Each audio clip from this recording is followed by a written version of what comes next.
నాకు ఎప్పుడైతే క్యాన్సర్ వచ్చిందో ఆహారము తినడానికి అసలు ఉండేది కాదు. ఏదన్నా అన్నం తింటున్నా అది రక్తంలో బయటకు వస్తూ ఉండేది. నాకు ఇష్టమైన కూర వేడివేడి అన్నంలో కలిపితే ఆ బాక్స్ని ముక్కు దగ్గర పెట్టుకుని ఆకలి తీర్చుకునే రోజులు నాకు ఇంకా జ్ఞాపకం ఉన్నాయి.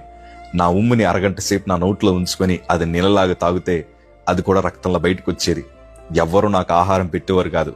మా తల్లిగారిని అడిగాను, అమ్మ నాకు చాలా విపరీతమైన ఆకలేస్తుంది అని అంటే మా తల్లి అన్నారు కదా, నువ్వు ప్రభుని అడిగేయ్యా, ప్రభువే నిన్ను పోషిస్తాడు. ఈ మాట కొంచెం వినడానికి విడ్డూరంగా అనిపించిన వాస్తవానికి అది నిజం. మనకి ఏది అవసరమో మనం ప్రభువుని అడగగలిగితే ఆయన మనలను పోషించగలిగిన దేవుడు. రక్తం ఎక్కడి నుంచి వస్తుందో తెలియక నా కడుపులో ఏమైనా ఇన్ఫెక్షన్ అయిందేమోనని పేగు ముక్కలు బయటికి తీసి మరీ పరీక్షలకు పంపించారు.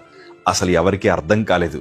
కానీ నేను అంటాను, ఆయన ఏ సమయాన్ని పోషించాలనుకున్నాడో ఖచ్చితంగా సమయానికి పోషిస్తాడు.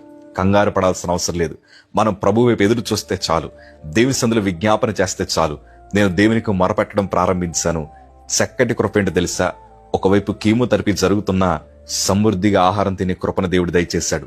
నా రక్తపు వాంతులను ఆపాడు. అప్పుడు నాకు అర్థమైంది ఏంటంటే, ఆయన మనల్ని పోషించాలనుకుంటే ఎలాగైనా పోషించగలిగిన దేవుడు.